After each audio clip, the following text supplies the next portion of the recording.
Good afternoon, everyone. Thank you for joining us on a Saturday afternoon for a wonderful program and conversation.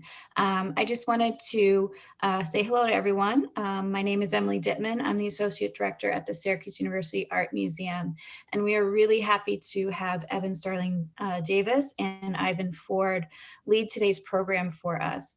Evan actually curated an exhibition of Ivan's work with another contemporary artist, Sunye Woods, this past February at our New York City-based gallery called the Palitz Gallery.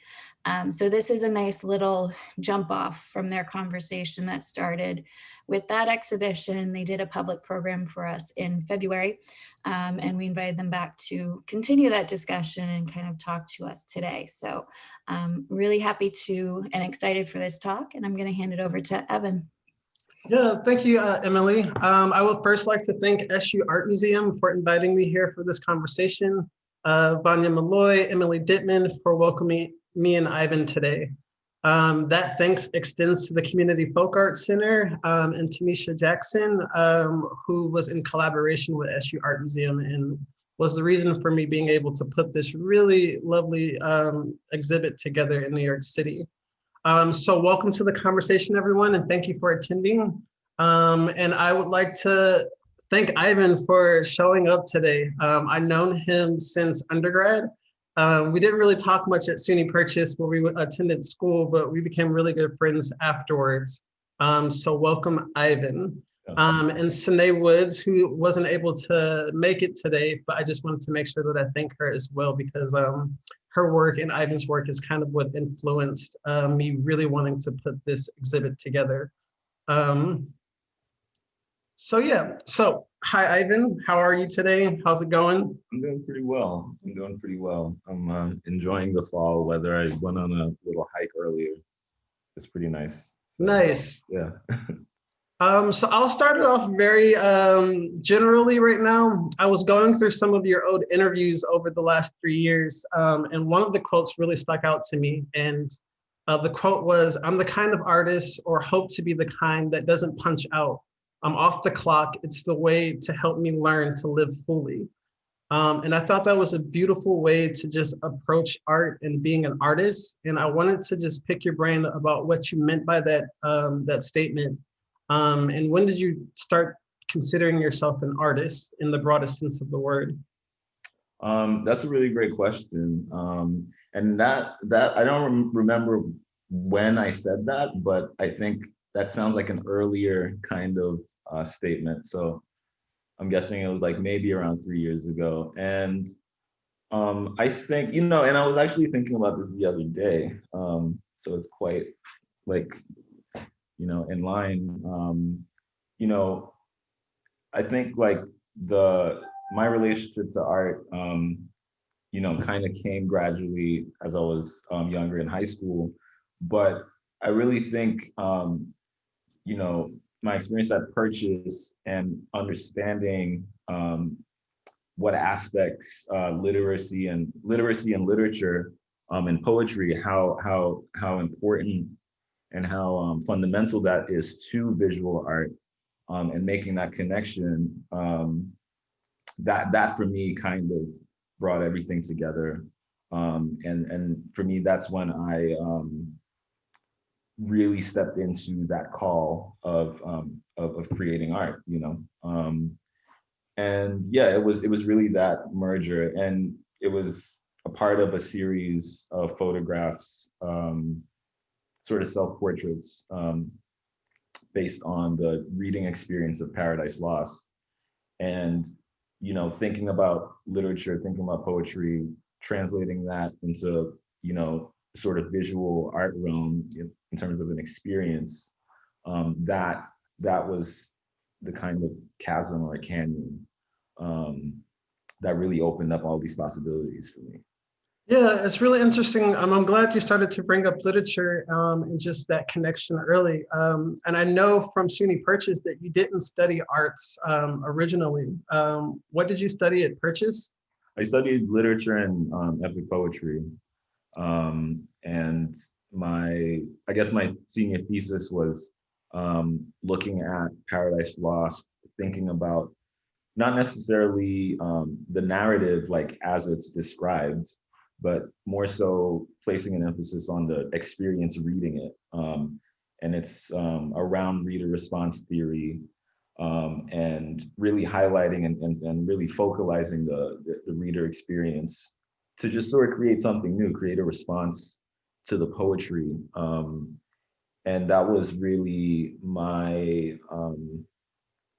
it was just such like a fundamental creative moment for me, to be able to see myself within an epic narrative, and to feel implicated in that, you know, to like believe in it, in a way. And art is about devotion in a sense. So it has this kind of, not necessarily religious sense, but a very spiritual attachment to it, or at least my approach to it stems from a sense of the spiritual stems from a sense of mysterious, you know, history and origins, things that you can't necessarily, you know, put like hard facts to, you know.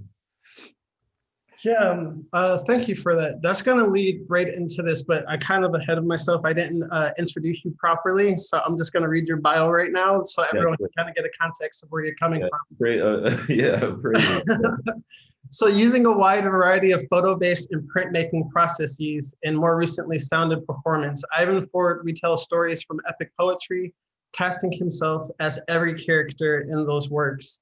His nonlinear interpretations of these time-worn tales open the possibility of new archetypes and alternative endings. By crafting his own unique mythology, inserting himself in historical narratives, he connects the personal to the universal and offers a new view of prevailing narratives in a broader culture. Ivan's been included in recent group exhibitions and performances, more recently the Studio Museum in Harlem, the Whitney Museum of Art. He's won really prestigious awards. I mean, he was a Daisy Soros Fellow for New Americans, and he was shortlisted as a finalist for the Smithsonian Artist Research Fellowship.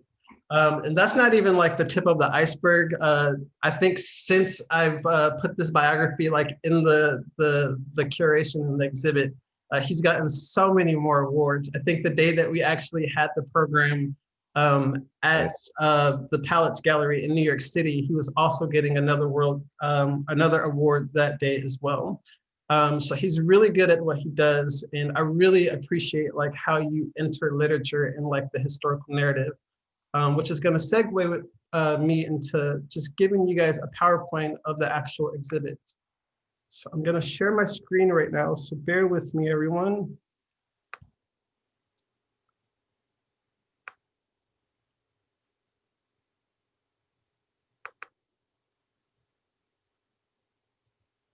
Can everyone see it? Yeah, I can see it. Cool. Yep. So back in February, I was able to propose this exhibit, the Radical Collage, Afro-surrealism, and the repurposed fabrication of Black bodies. It started as an assignment in the Museum Studies program at Syracuse University. And I really wanted to curate something that reflected my identity and how I was identifying currently just in this world right now. So what it meant to be Black in America like today. And when we think about galleries and we think about the act of curating exhibits, it's for the public. So it's never really a sense of like self. And I really kind of wanted to blur and gray that area of like self. So this is just one of the pictures that as soon as you walk into the exhibit, you kind of go into here. And I need to, sorry everyone. And this is the problem with that. Is everyone still seeing the PowerPoint? Yeah. Cool. Yep. So grasping at narrative moments within the everyday present day Afro-diasporic diasporic experience, as we continue to define collage as a technique of assimilating different forms of artistic mediums in order to construct something new, this curation resides in the same realm. So my idea going into this space was to take the things that I was reading, to take all of these historical narratives, these classic literatures, these epic poems, these theoretical frameworks for people from the Black diasporic movements, art movements, and really start to just piece together a sense of self. And utilizing that exaggerated motif of what it means to be Black, I wanted to juxtapose and kind of distort like how we curate exhibits together. So what does it mean to collage other people's work with the things that are going on in my head theoretically? And can those two things live in like cohabitation like together?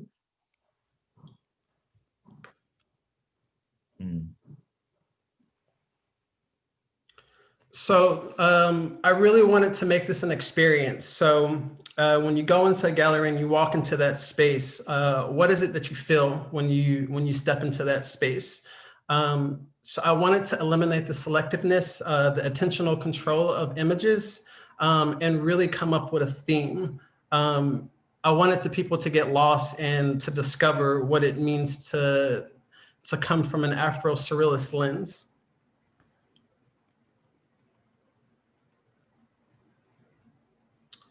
That first image with the man kind of on this purple background, kind of like a nuclear like backdrop, that's from Sine Woods. And I kind of came across her work when I was going through archives at Lightwork, which is another organization here in Syracuse, affiliated with the university.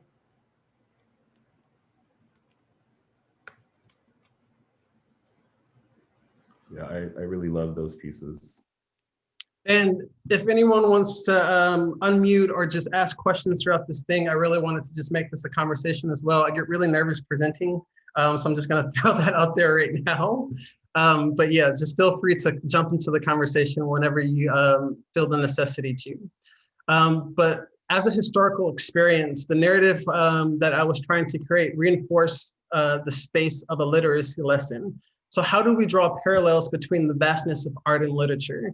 And specifically like with Ivan's work, because he's coming from such a literary background, I think that's just a really important part to see kind of like the connection between like art, art making and literacy.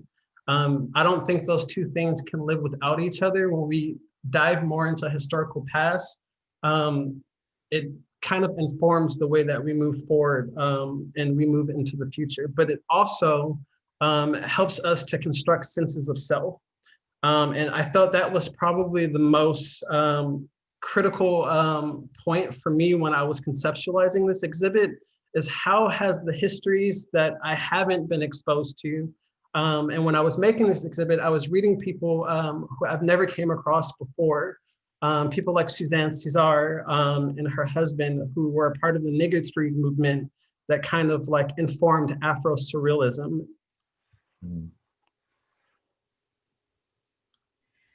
So I have a really basic question, because I am not, of course, of the art world. I'm just somebody who is drawn to works of art that I find beautiful, and I'm drawn to it, but I don't have an art history background. And so maybe you could help me to understand what are some of the unique aspects of works that they're considered Afro-surrealism. Yeah, so Afro-surrealism, it was coined by playwright and poet Mary Baraka. Let me take a step back. So Afro surreal expressionism was coined by Mary Baraka, and it was later kind of furthered by D. Scott Miller, who was showcased with his manifesto, the Afro-surrealist manifesto, in the actual exhibit. And it's an avant-garde uprising of visual art and literature that sought to release the creative potential of the unconscious mind. So we have surrealism that came from kind of the European art movements, and then we had Afro-surrealism that was kind of a counter narrative to that, where surrealism was really looking at the unconscious mind, and really looking at art that can come from out of that, that insight. It didn't allow everyone to be a part of that movement, meaning Black people or people who were non-European or not a part of like that culture. So Afro-surrealism was kind of the counter narrative to kind of include these voices that were kind of like lost, like when that movement like started, or people who weren't a part of that movement because of like the color of their skin or because of the cultures that they were coming from. It was due to the absence of that representation. And it really dives into the literary, visual, and cultural aesthetic of the lived experiences of people from the African diaspora. So I don't know if that answers your question. Yeah. Yeah, it does. I just wanted to understand. I guess I was not clear whether there were specific technical approaches in the expression, or was it just open-ended, just to include the people who are presenting the art? Yes, I would say yes, and yes, I would say yes, yes, and also no. So it's kind of like expanded from there, but it's really looking at like there's the surface world and then there's the things that are underneath it. And with Afro-surrealism, what its intention, unlike like Afrofuturism, where we're looking at like the lived experience of Black people like in the future, it uses the historical like standpoint to really reflect on the now. And I think that's me when I'm like really thinking about Afro-surrealism, is how does history kind of reveal what's happening like today? And that's kind of the difference between Afro-surrealism and Afrofuturism, but really looking at the aesthetic of how the past informs today, and how today is manifested through the art and literacy processes of looking back into history. Ivan, did you want to add to that? Yeah, yeah, that was like such a beautiful like sort of summary of what it is. And you know, for me, I think about like two things, right? Like the historical context of, you know, like like post World War I Paris, right? And you have, you know, Black people from different colonies, you know, sort of meeting each other, Black people from the Caribbean, Black people from the South in America, you know, Black people from, so it's like, I just think about, you know, there's like the central narrative of how it's sort of told and imagined, but I like to sort of speculate on the sort of more latent aspects of what was actually going on, you know. So people are like meeting and talking to each other. You have all these soldiers, you know, Harlem Hellfighters, like all these people are meeting each other in this very cosmopolitan way. And that kind of sparks this, you know, it even revs up this sort of anti-colonial movement. And I think that's sort of where the Afro-surrealism for me is such a sort of powerful and influential movement, is because it's grounded in liberation, it's grounded in self-determination, and the forms and aesthetics that come out of that. I think about like, you know, Wilfredo Lamb, who has these very sort of spiky kind of forms, but then they're sort of African, and they're also influenced by like European sort of mode. So it's that merger, you know, it's that non-linearness, that sort of slowness, that kind of approach of layering different histories on top of each other in a way, to get somewhere else, you know, to get at something, or to like sort of open up a conversation around something that you don't usually get the chance to talk about. Yeah, and I think with that layering for me, as I like read more into like that framework and that aesthetic, is the connectivity of time. And as I'm reading people who are like making up the bulk of like this liberatory like movement, I'm also constructing a sense of self as well, because I identify with like that culture. So I think that layering is like super important in that connectivity across waters and across borders, of different people throughout the whole diasporic, and like how how connected it is. So it's just like the things that they were talking about in the past, it's so relevant to like today. And it would seem like a century ago, but it's not. It's the things that they were talking about are still things that I'm living today. And I think that's the beauty with Afro-surrealism. I think that's just the beauty of looking at histories like all together, and why I kind of frame this as found histories. Because the more that you go searching for things, the more that you start to reveal like who you are. And I think at the heart, that's, at least for me, that's where Afro-surrealism really becomes something powerful. And I've been thinking a lot about this in like the context of like institutions and like education. And I've been reading a lot about enclosures and cultural enclosures that happen to people who reflect my community, and how we have such a disconnect artistically and culturally from things in our history, and how those things aren't really like taught to us. I didn't know about all of these famous artists and printmakers, or even writers that were like coming up with really powerful movements, or really just revealing like their lived experiences, because that wasn't in curriculum. And I think with Afro-surrealism, it has the capability and the capacity to connect the history and like the present, because we don't have that bridge now. And I'm looking at it as a bridge. And the more that we can continue walking on that bridge, is the more that we can continue like constructing a more collective sense of the Black self. I have a really quick question, if you don't mind. Yeah, thank you, Catherine. And thank you, Jennifer, for that question. The painting, or the piece of art that is on the screen right now, I don't know, I just can't stop staring at it. I think it's so powerful and intriguing. And I was wondering if you might be able to go into a little bit of detail about it, about like its main, like meanings and interpretations, and how that like conforms to the main themes of Afro-surrealism. Which one specifically you're talking about, Catherine? Can you describe it? The one with the purple background. Yeah, so that is Sinead's woodwork, All Up in Your Clouds. I think that is the name of it. If it's not the name of it, please excuse that. But All Up in Your Clouds that's a two-piece artwork.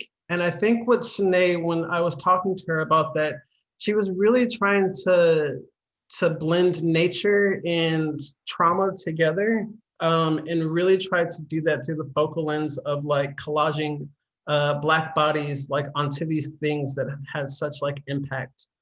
So when I look at this piece, I'm looking at the backdrop. I'm looking at that nuclear cloud in the background, and like what's kind of emerging from that. And with any type of trauma, there's still a sense of self that kind of like reveals itself from that. So when I put this piece initially in this gallery exhibit, I was really thinking about transformation and what happens to self when you like transform from the histories that you're coming from. So that was my intention of putting this like in here. I know Sinead probably, she had a whole different idea of when she was collaging it together, but that's why that piece is in the gallery. And Evan, if I can just jump in here, I stuck in the chat, Catherine, if you're really interested in learning a little more about that piece, I found it's at the Lightwork collection, and they have a nice write-up with its record. So I just threw the direct link there for you. Awesome, thank you so much. Yeah, no worries. So it was really important for me to pull together these pieces, which really informed how I started constructing the now. Like I said before, the act of curating and kind of the functionality of museums is all based on stewardship and preservation and conservation. So like, how do we preserve these histories, and how do we steward it to the public? And that's always kind of been the standpoint of historical places like the museum. It's just how do we manage and kind of organize these histories so we can be able to give it to the public? And although I think that's like super, super important, I'm really looking at history as an identity, kind of like incubator. So how do we self-explore like the concept of identity through a historical past?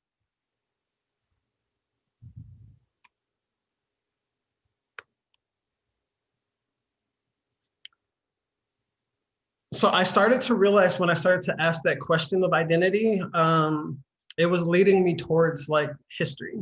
So history of literature, public history, literary history, cultural histories, personal histories. And when I think of the act of creating, I gravitate towards that idea of inciting identity. There's a level of imagination needed to even begin. And as far as the exhibit, when I began imagining what my identity was and what it could be, it almost started from a critical like perspective of something or someone who incited that spark of reflection. So what roles does history or research have in that generation process of like identity?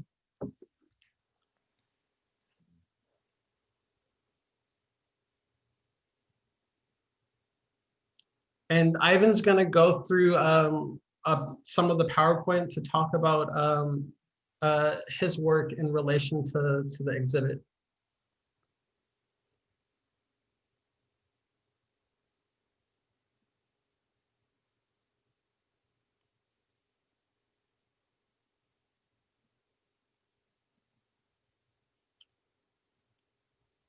So Ivan, I'm gonna hand it over to you. Great, thanks, Evan. It was really great to hear, you know, your ideas around the show and it coming together. And, you know, I was really excited when you approached me, and to participate in it was really revelatory for me and my work, in a number of ways, but really to see just, you know, Blackness in a very multi-dimensional and expansive way. And I think Afro-surrealism is a really sort of, you know, fitting ground for my work in order for it to be understood, and, you know, my sort of projects. But the works in the exhibition come out of different larger series, and I'm just sort of gonna create a through line between the works in the show and my larger projects. And this piece was one of the central, was not really central, but one of the larger pieces in the show for me. And it's titled Buxton Village Movement. And it's a cyanotype blueprint. And the image, you know, what we're seeing is a crowd, a group of villagers on a sort of road, and the road is made with dirt, and there's a procession of figures, and all the figures are myself. They're self-portraits that I take in the studio.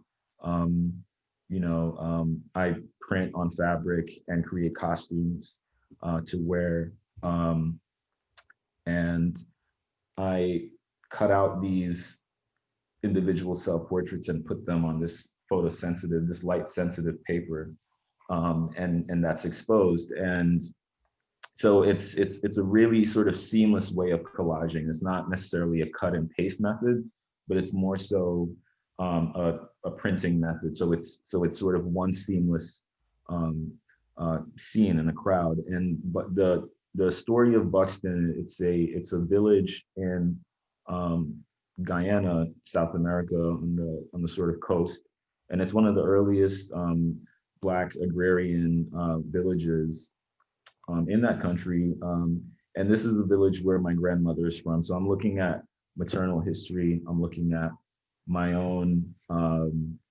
sort of lineage, and I'm thinking about origins as it relates to epic poetry.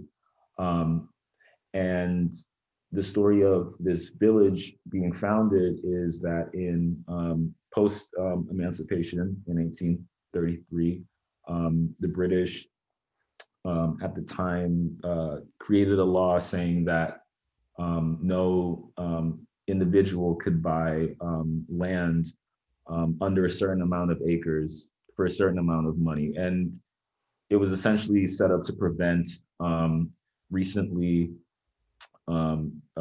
you know, formerly enslaved Africans from owning land. However, a group of 128 individuals led by Black women sort of came up with this strategy to acquire 800 acres of land that was an abandoned cotton plantation, and created a commune and renamed it Buxton after a British abolitionist. And so I'm just really interested in that moment in history of 1840, where simultaneously you have the invention of cyanotype by John Herschel in England, right? So this is sort of these two, the founding of a free Black village and the invention of cyanotype, and also the coining of the term photography happening in the same time, you know, not necessarily in the same space, but in the same time. And I'm really drawing lines between that, between these sort of sites of origin. You know, I think about, you know, these village pioneers that created a new identity. They were building a new world. You know what I mean? And so I'm looking at the political history of this place, using this material, using earth, using very sort of haptic materials like wax, things that you can feel, to sort of perform and reinterpret this history. Could you go to the next slide, Evan?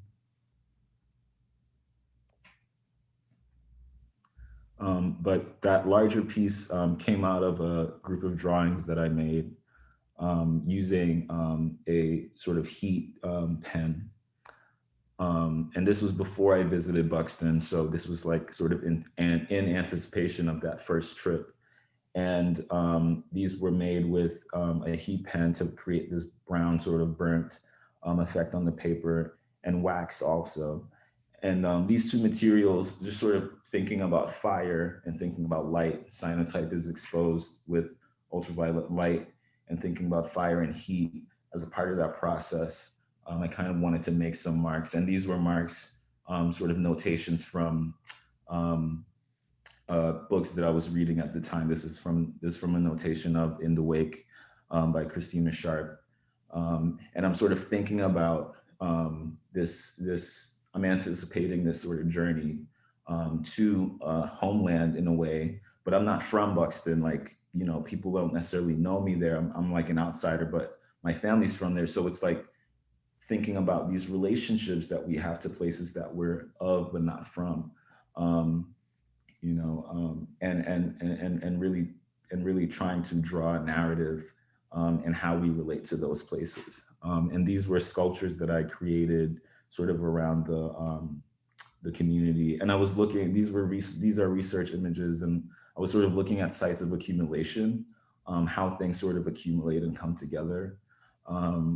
Thinking about really sort of unique and mundane aspects of my experience there. But I wasn't necessarily interested in taking like photographs of the village and creating artwork directly from that. I was more interested in using photography as more of a research tool, more of a sort of behind the scene tool to get at a more gestural representation of my experience. So with these sites of accumulation, if you go to the next slide, it sort of added up to this more sort of rectilinear site of accumulation, where these marks were made over a period of time with cyanotype, you know, an accumulation of circles coming together, thinking about this accumulated sort of material, this accumulated group of individuals that founded this village, and how they accumulated their resources in order to do that. A part of that story is that the villagers went around with a wheelbarrow, and everyone that morning sort of contributed money that they saved up from working, or any sort of valuable object that they had. They added to this vessel, to this wheelbarrow, and that was the instrument that was sort of used, you know, or a part of this this founding of the commune. So, you know, these sites of accumulation, thinking about vessels, thinking about blue as a site of origin for me, you know, because this village is founded in the same year as this sort of blue process that I've been using for the past, you know, 5 years now. I'm seriously deep in the investigation of cyanotype. A friend of mine called me a blue scientist the other day, and I was like, "What?" but I do feel that way, you know. I'm seriously sort of immersed in this, and in a sense, this work is about immersion. It's about sort of being fully embraced in this blue, and the blue can mean so many different things. But for me, it's a site of origin. And this piece, After the Storm, can you go back just one? Yep. This piece, After the Storm, was made this year and was on view around New York City, on public view on city bus shelters and kiosks. And was a part of the Public Art Fund's Art in the Grid exhibition. And sort of in response to COVID-19 and also the movements for racial justice. And it was a group of 50 artists, but I created this piece, or I really submitted this piece thinking about like this, our present moment, and how epic it is, you know, for so many different reasons. And I'm just sort of invested in epic poetry and how time works. It's not a linear, the narrative is rarely linear. It starts in media res in the middle of the action, and it sort of, you know, sort of spirals in a circular sort of way. And I'm just thinking about the past in relation to the present, thinking about this time as like an epic time, and capturing that in these seascapes that I've been creating using cyanotype and gesture, and using found objects such as nails to sort of create these vessels and situate this crew, essentially, this figure, these sort of group of figures, sailors, mariners, sort of working together to sort of keep this thing afloat, right? To keep this vessel going, to get to, you know, to get somewhere, to just get back home, you know? And so I'm thinking about the sea as this site, as this void, spiritually, sort of to the past. And the blue is sort of capturing that sense also. Yeah, and I think when you talk about that, I think this answers Jennifer's question about like what is surrealism, and European surrealism is seen very empirical, but Afro-surrealism, African surrealism, or Afro-surreal expressionism is the mystical and the metaphorical and the spiritual. And it's revolutionary because it's surrealist, but it's surrealist because it's Black, because we don't really get to see those stories highlighted in this way. There's not a lot of artists or art who are like functioning like with that as like a critical lens today. There's some, but there's not a lot of that. A lot of that was lost because of the things that happened culturally to us.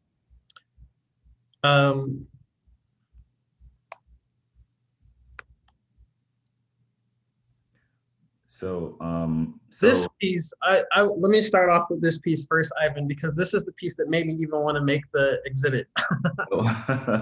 I was reading a lot about Afro-surrealism, and I was reading a lot of Caribbean manifestos from the Negritude movement. And when I saw this piece, I was just like, everything that's happening in my head right now, like this, when I saw this, I was like, this is exactly the visual that I would like to say. And the birth of Ndinku, it comes from the Epic of Gilgamesh. And Ivan's actually teaching a class on like epic poetry and the storytelling that can happen with going into like those old forms of like literature. So I'll hand it back over to you. Yeah, yeah, teaching teaching is definitely an important aspect of my work, because epic poetry as a form that my work uses in like to operate, it's sort of like the fuel or the sort of special part of the engine of the car, you know, that like soups it up and places it in context, right? I'm not necessarily you know, just making self-portraits. I'm using myself, my entire body, in order to read these stories and embody them and just make them new, make them interesting, make them accessible for people, for young people especially, to sort of get into it, but also for older folks. Like I've met so many you know, adults that know about the Epic of Gilgamesh, but they don't really know about it. You know, it's something that's like sort of introduced to you in school, but it doesn't really hold on to you in the way that it should, you know, or at least that it held on to me. So it's sort of sharing that experience. And the birth of Enkidu is really a screen print and cyanotype image. I'm merging these two processes and thinking about perception of this sort of creation of this character. Enkidu in the Epic of Gilgamesh is the literary prototype of like Adam in the Bible. In a sense, he predates that character. He's created and sort of grows up in the wild with animals, you know, sort of is protecting them from hunters, you know, a sort of really unique and deep relationship to nature. And he's not civilized, but humanized through these different stages in his relationship with Gilgamesh. And that's really what my approach was for this project, thinking about Enkidu, who is the exact double of Gilgamesh, thinking about the double portrait and the history of that too, thinking about the history of double portraiture, artists who use themselves and sort of duplicate themselves. And this sense of duplication and multiplication and repetition is also important in printmaking. And I'm thinking about that in relation to my identity, thinking about that in relation to my body, and how can I put it through this process of duplication and replication in these sort of epic architectures that I'm operating within. So if you go to the next slide.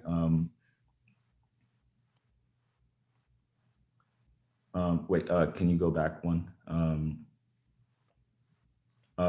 And you know, in this one, you know, it's an example of those two processes coming together: silkscreen, that's a dot pattern, and cyanotype, that's much more fluid and gestural, and tonal, you know, coming together. And this is a sort of imagined scene of a dream that Gilgamesh has of Enkidu before he meets him. Gilgamesh, in epic poetry, dream scenes are super fundamental to narrative plots. And this was one of the first dream scenes that we see in the epic. And I sort of reinterpreted that for myself, creating this audience that receives Enkidu, this blue figure, this blue man sort of emerging from the blue forest, from nature, to sort of announce his presence in this sort of humanized context, in this humanized sphere. And the cyanotype and the silkscreen sort of shows that duality. Can I ask you a question? Yeah. Why was it important for you to draw upon ancient narratives like Gilgamesh, or even epic poetry? Like, what kind of made you use that as an entry point for your art making?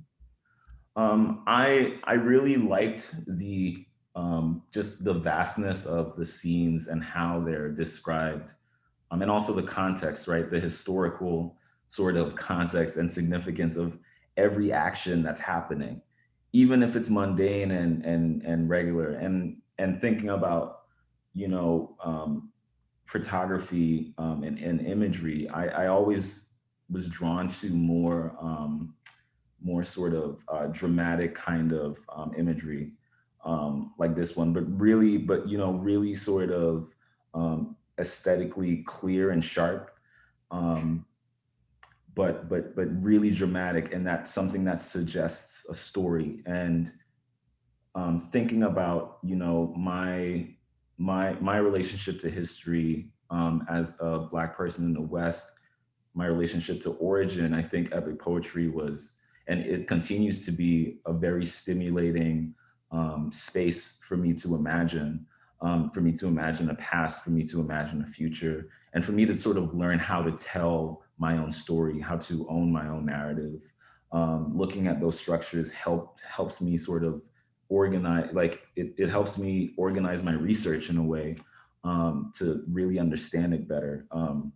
And to really think about the specificity of the imagery that I'm creating. Like this image, you know, on one level, it's about this sort of, these two characters that are exactly the same, or look exactly the same, sort of examining in this water the differences that they share, right?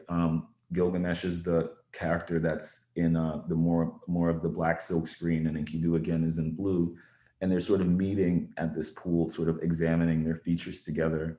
But the context of this image is important because this is happening at a moment, you know, 10 generations after the deluge, after the sort of mythic flood.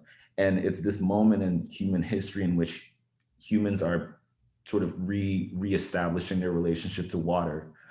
Gilgamesh is said to have reintroduced sort of hand washing, mouth washing back into human activity and daily life. So I'm thinking about, you know, these origins as sites for me to sort of not only understand the greater context of history and human activity on this planet, but also my place within that,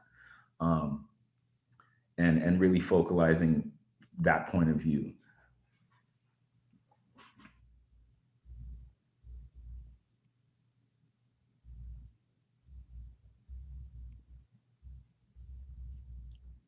And this piece, Remember Our Arrival, is about, you know, I'm also within my practice, I'm also thinking about migration and movement, and the history of that. Epic poetry is often about migration, people moving from one place to another, or moving around in a more sort of Homeric Odyssey way, to just sort of get back home.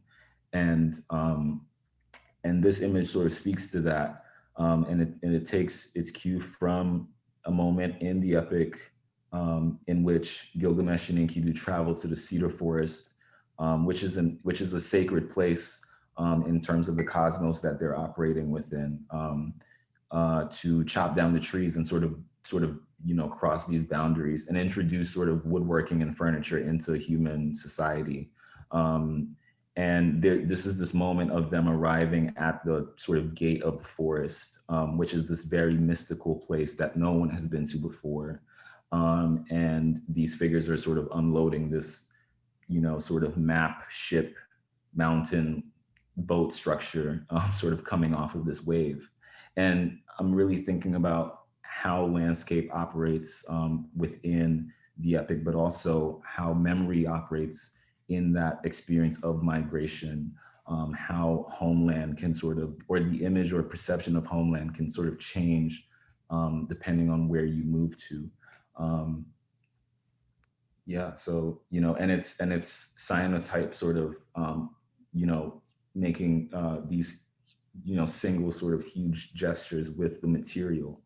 So I'm not applying it in these traditional ways, but I'm really thinking about the potential for painting using photographic chemicals. And I'm still sort of investigating that relationship between photography and painting in visual art.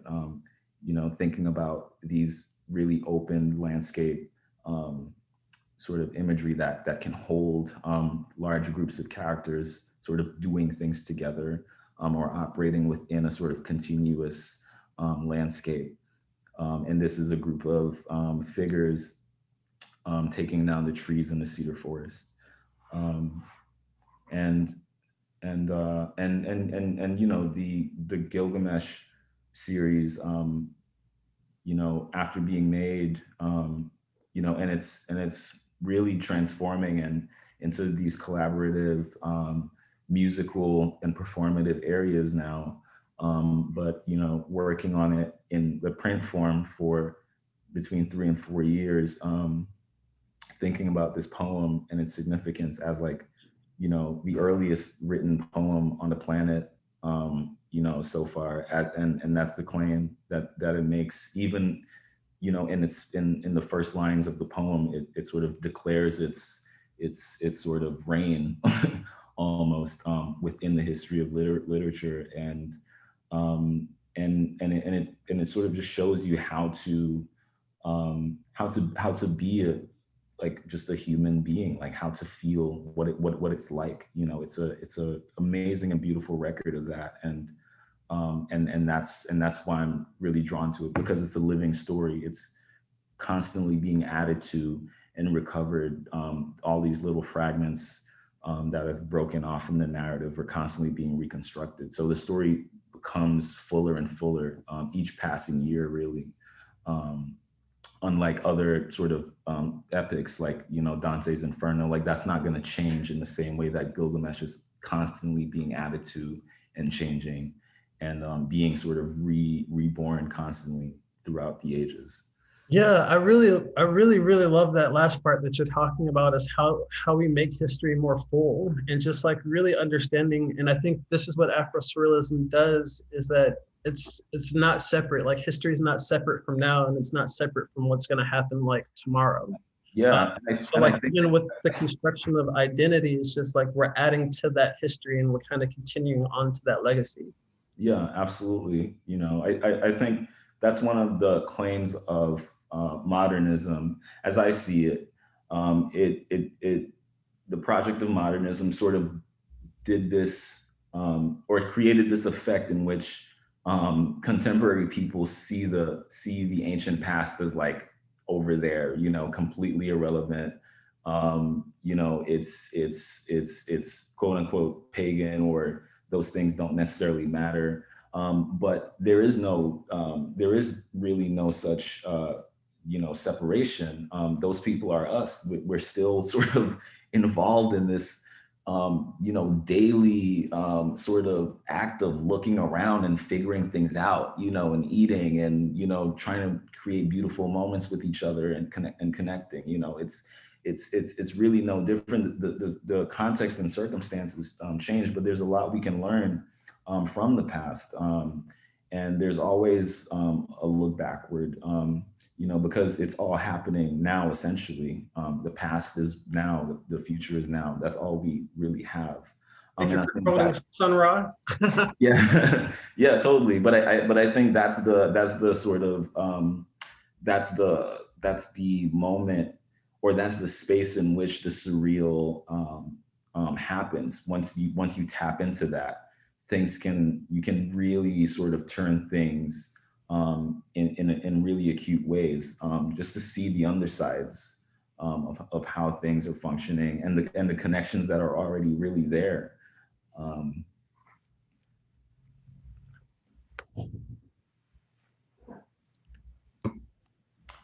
Yeah, and this is the body of work from 2012 that I mentioned at the beginning of this talk, that was thinking about the reading experience of Paradise Lost. And, you know, this image is titled Fall of Man, and I'm thinking about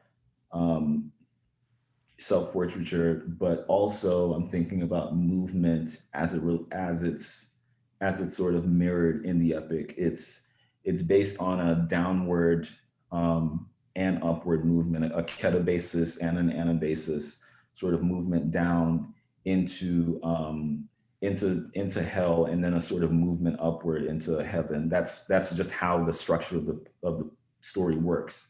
But the middle point of the story is the fall of man, is this moment where Adam and Eve sort of succumb to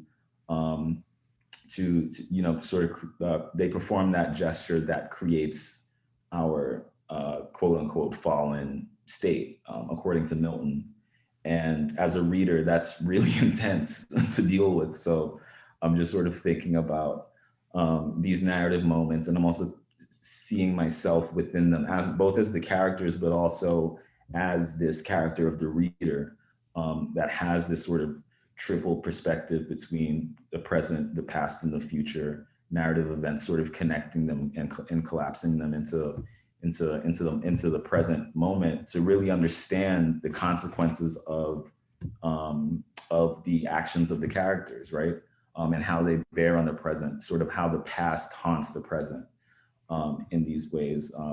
And that's what sort of epic poetry allows. It's like a thinking space to really think freely and expansively, to see yourself within a greater cosmic narrative that's sort of unfolding.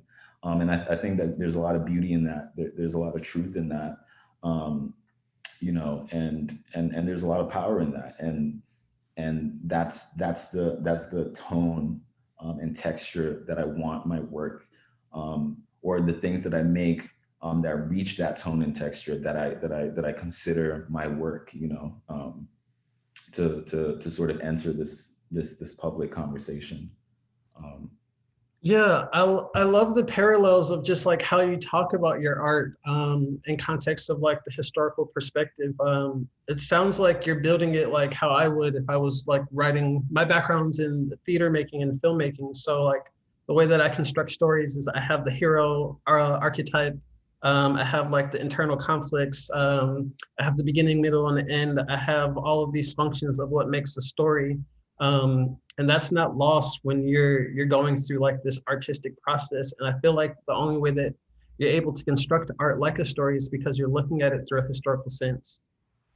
Mm-hmm, mm-hmm. Absolutely. And it's, for me, it's a really interesting experience, you know, just sort of going back to this earlier work and seeing how it connects to, you know, current projects. It's a way of, it's a really unique way of seeing for me, myself, but it's also interesting how myself or my identity sort of recedes, you know, behind the image. These characters sort of emerge, sort of almost independent from me. They feel like me in a way. They reflect me, but I don't necessarily, have two heads. So it's in a way of like, you know, imaging and bringing my body into conversation, into a lens-based space, a performative space, and seeing how my identity, how that mechanism of the camera can shift my identity or my relationship to my identity and to my image, and how once that image goes into the world, it shifts again and sort of becomes, you know, my image. It's sort of a self-portrait, but then it also becomes a sort of a graphic standard, almost like a Egyptian hieroglyph in a way. It can sort of stand in for these bigger concepts, or represent that.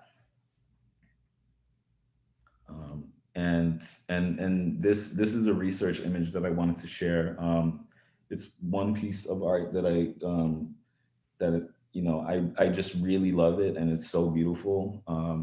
The Belvedere torso in the Vatican, and I love it for a number of reasons.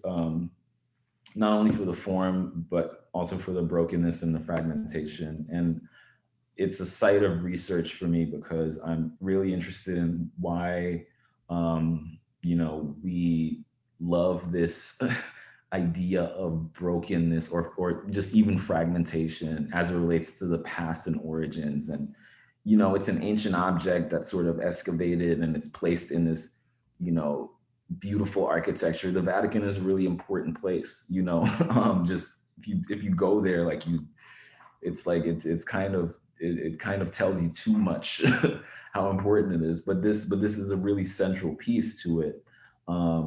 And this idea of brokenness really, you know, relates to the sense of origin. And And I wanted to sort of see my own body under those same, under similar rather aesthetic sort of relationships, and then seeing what histories or narratives kind of emerge from that, right? So this functions on a different note because it's not necessarily an image of my face or a portrait of me, but it's really thinking about form, and color and fragmentation and all the places that can go. And also thinking about time too, because I'm setting the camera up on a tripod, multiple sort of time shutters, and I'm moving around these found objects in my neighborhood, like, and resting and interacting and caressing these often jagged or really sort of tricky, cramped scenarios, and replicating my movement in that space at different points of touch, with the hand sort of on this curve, with the back sort of leaning into this sort of cave or tunnel space. And it's really thinking about what's inside the body rather than what's outside, thinking about this potential for play and spirituality being sort of integrated. But also speaking to histories in the Belgian Congo, and the significance of that genocide, and how it's really a peripheral narrative when it's so significant. So it plays on all those notes, but the colors sort of bring it back to this sort of, and the gestures really bring it back to this sort of this tension between playfulness and sort of drama. So thank you for that, Ivan. I wanted to just include this last slide because it's one of your more recent commissions. And then hopefully after this, we can kind of open it up to our participants today who are listening in on the conversation. Sure thing. So this was a commission that I worked on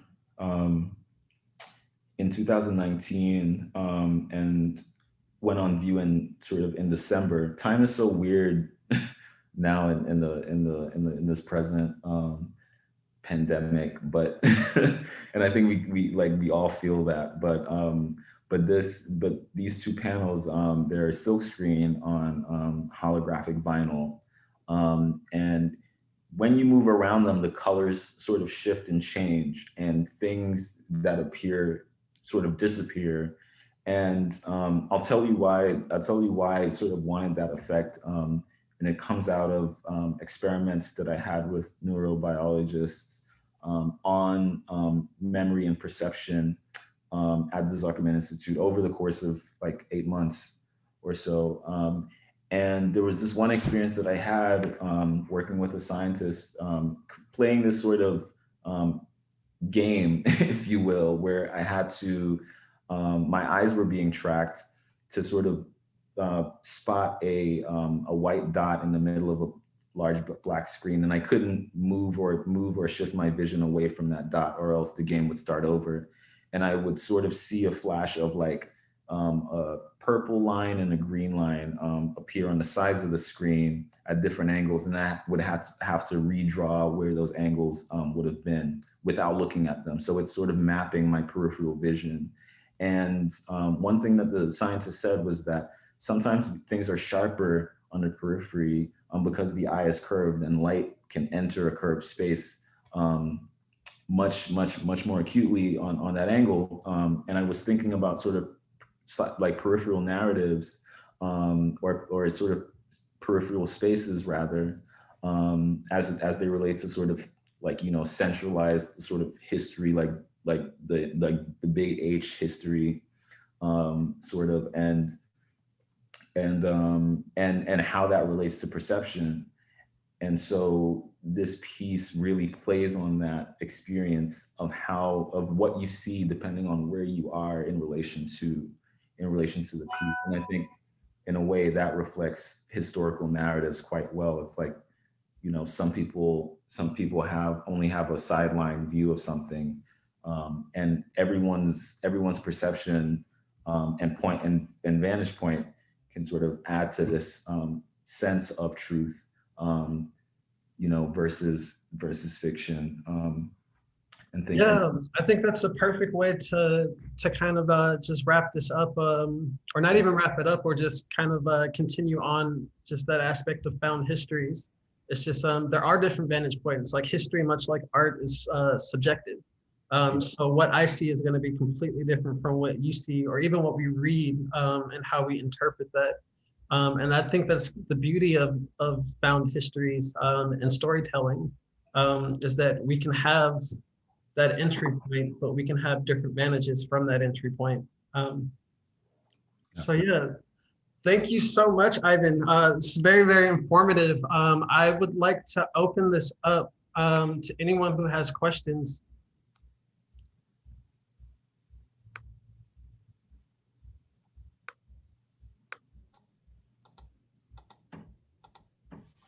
I can ask a question. Yeah, Yeah, it's kind of an interesting conversation I was just having with my daughter. She's 14, and I was asking her what type of literature she's reading. She's in 9th grade in school, and you know, I usually pay attention to a lot, but I kind of was like, you know, do you read classics? You know, because I remember at that point in my education, you know, classics were still part of education, and you know, to some extent.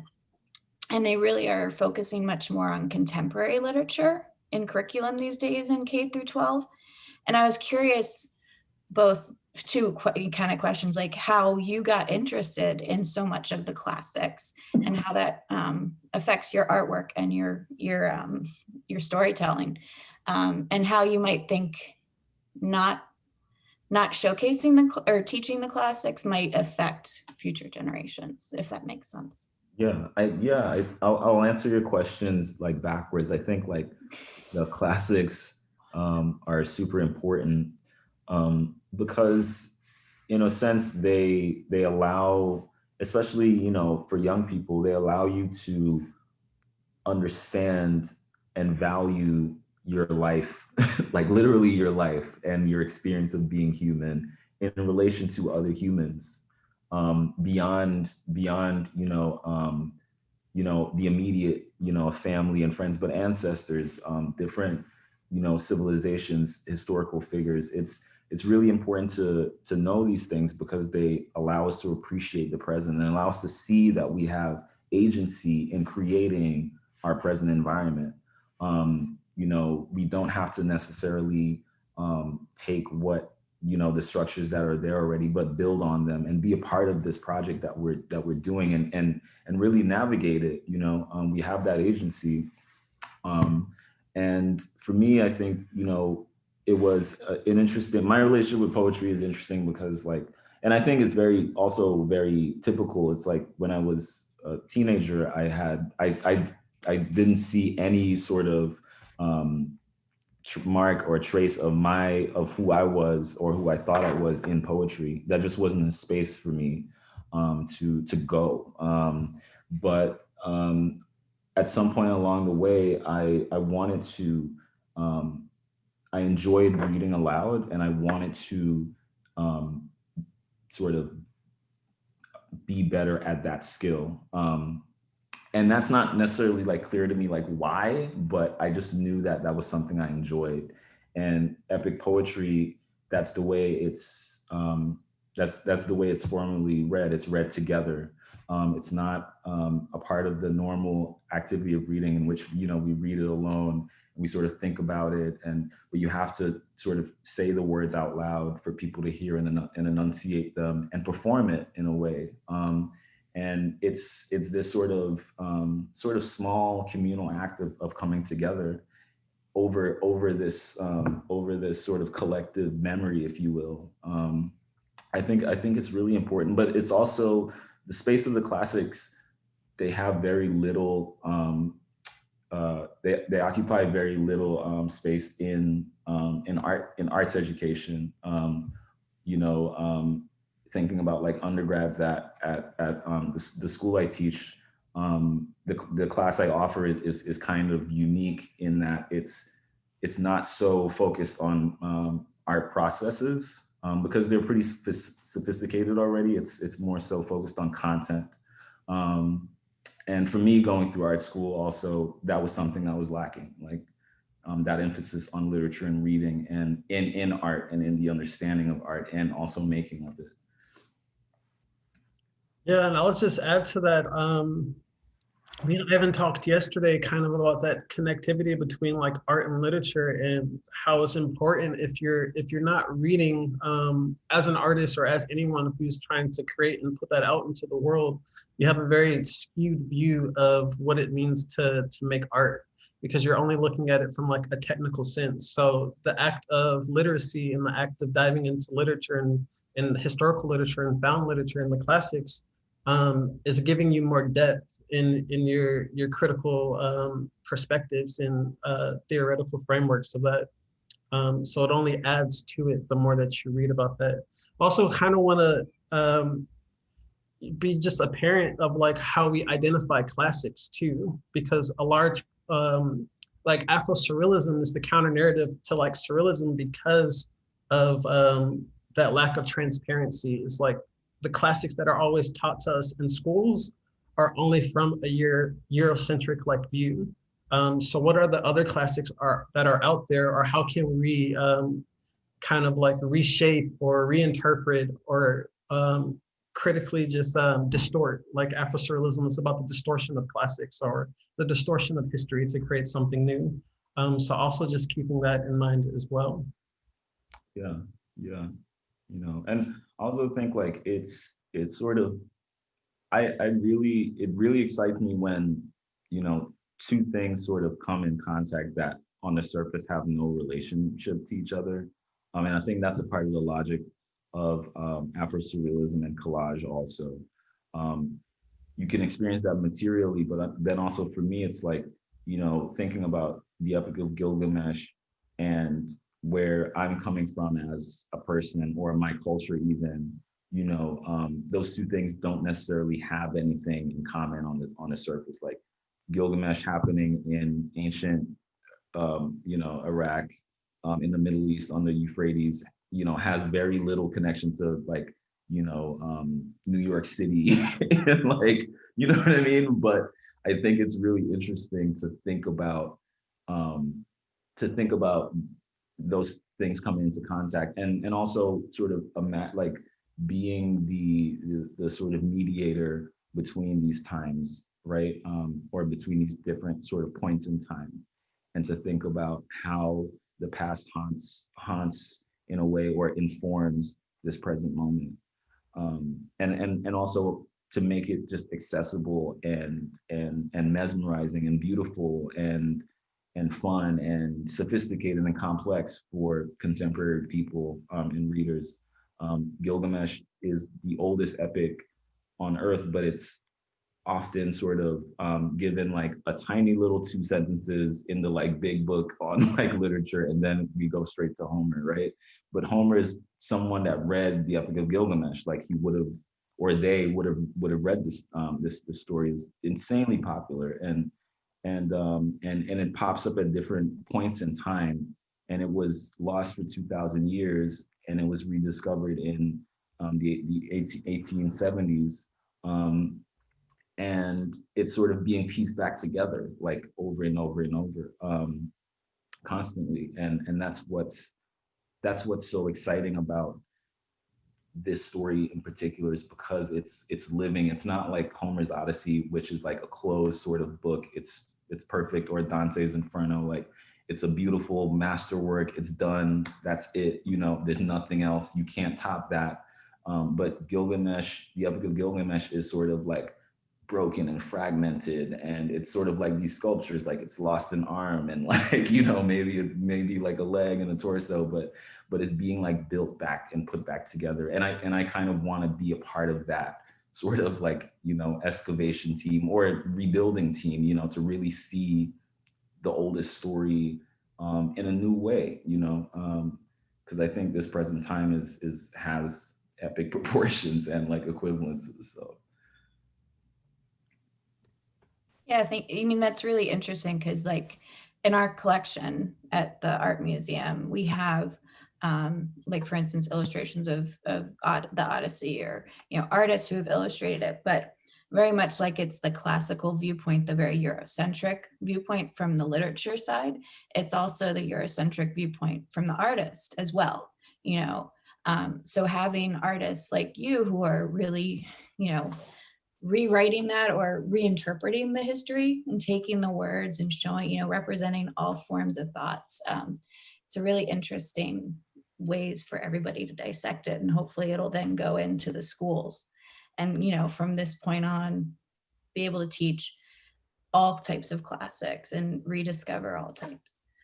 Yeah, and I think with that, like when we talk about kind of like the agency of like institutions, whether they're art institutions or educational institutions, I mean that's the starting point right there. Is like, how do we get people in who's doing this work and who are able to kind of like highlight those older forms of literature or those older forms of like art, and like really make something new with it that relates to now.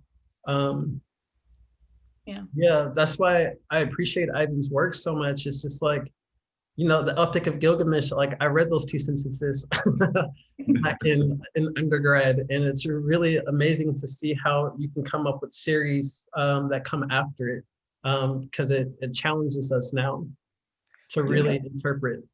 no, absolutely. And you know, I think like the power of printmaking and photography too, as like tools to do that, to support the epic in a way, is really in line with it, because it is such a visual experience. You know, normally it's about this sort of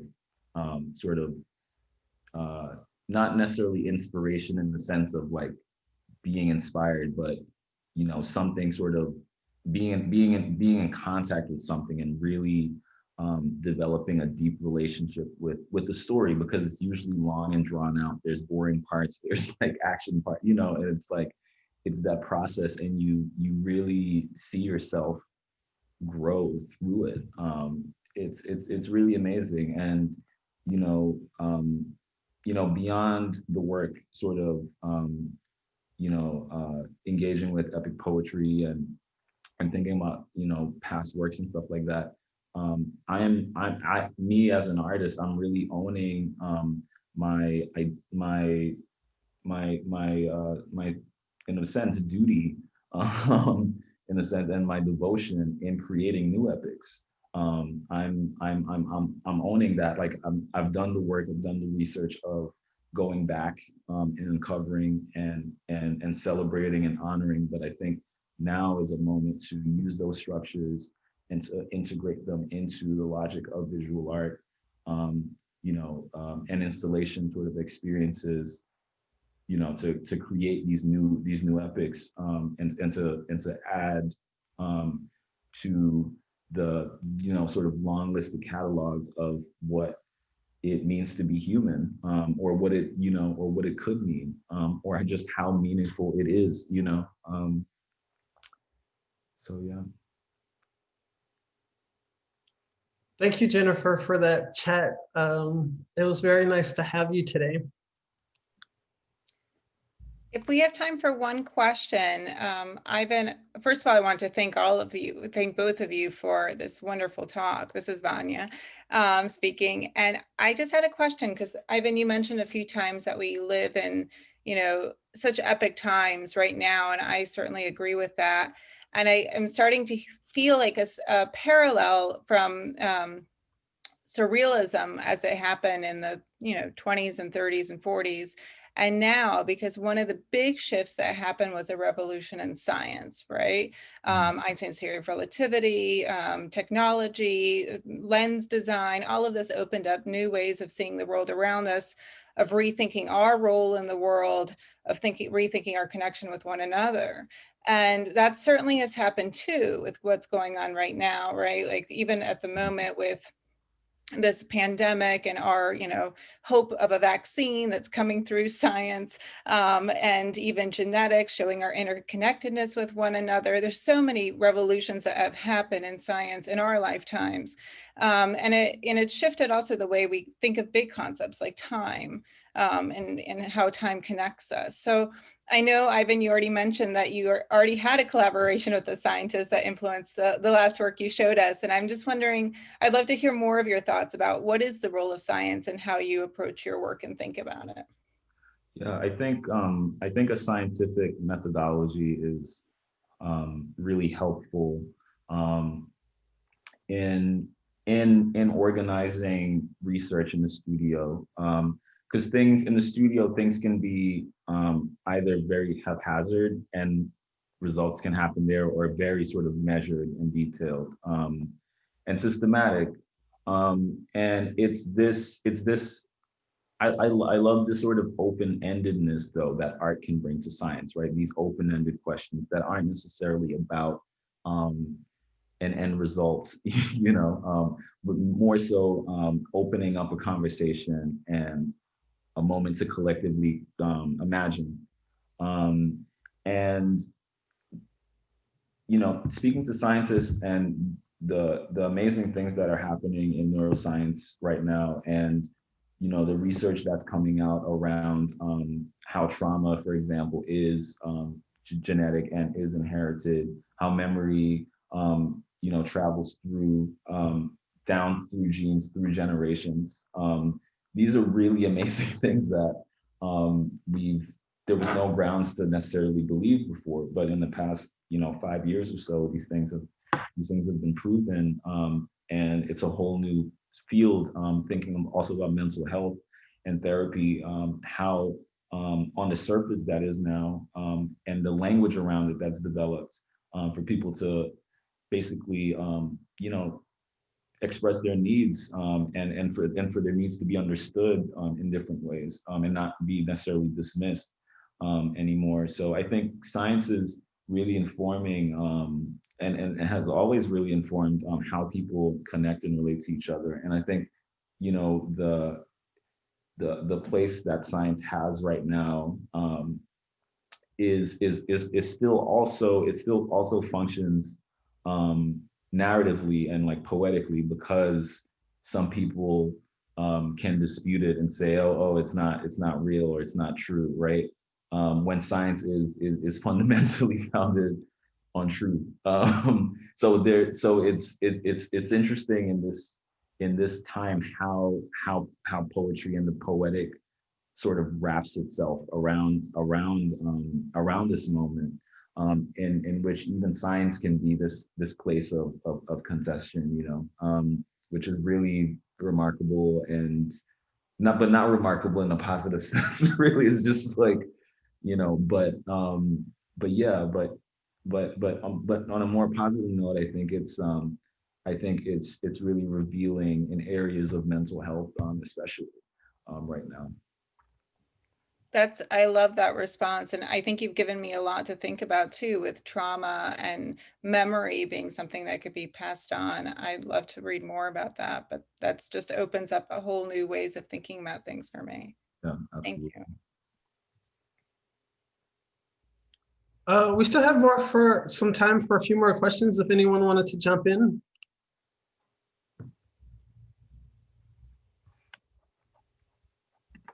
If not, that's also cool. It's a Saturday and it's 4:30. I see some of my museum studies colleagues on here. So hi to you guys, BPA, Museum Studies. And I would just like to thank Emily and Vanya for inviting me, and Ivan again. Ivan, thank you so much for being a part of this conversation, man. I cannot wait to curate more work with you and just collaborate more. I'm hoping that this pandemic is over soon so we can get in a face-to-face. But it was really, really nice to have you today. Absolutely, it was my pleasure. This was so great, just to hold this space and talk, and really just share ideas, and just to have a conversation. I think things like things like this, you know, however small, however big they are like supremely important right now, in terms of, you know, just life, spirit, and energy and vibes, that we all so, you know, are in need of. You know, there's different aspects to, like, you know, our diet, you know, beyond things that, you know, we eat and consume visually, but, you know, just the kinds of things we can talk about, the kinds of words we can use, like and the sound of those words, they you know, they have an effect on us, you know, and they make us feel good. You know, it's like, so, you know, so thank you really for this. And honestly, this show was It was cut off way too soon. yeah, I know, you know, there'll be, you know, other opportunities in the future, but it really was amazing, Evan, and your curation around it and the ideas that went into it, you know, were definitely, you know, informative to my sort of knowledge, and revelatory in many ways, you know, connecting different aspects of things that I was looking at separately. So, you know, our conversations will continue, you know, absolutely. And likewise with Syracuse as well. So. And I just wanted to mention, it's funny because first of all, thank you both. Absolutely. Thank you so much for talking with us. And I agree, it's a nice escape. It's a nice, you know, nice to have this. You brought up being human. You kind of said being human and the aspect of being a human so much. And it reminded me that we didn't mention that your photograph is currently a part of a virtual exhibition that we curated this semester, Being Human, which is the title, which is very fitting that you kept mentioning that phrase. But I'm going to put it in the chat. So if anybody would like to view Ivan's work in correlation with a number of other works from our permanent collection that we curated over the summer of portraits, and the aspects of portraits in different media across times, all kinds of things. And your photograph, The Fall of Man, is in the fall iteration, and the spring iteration will have erratic eyes. So we kind of flipped them so that neither was on display for too long for preservation purposes. But there's the direct link to his work.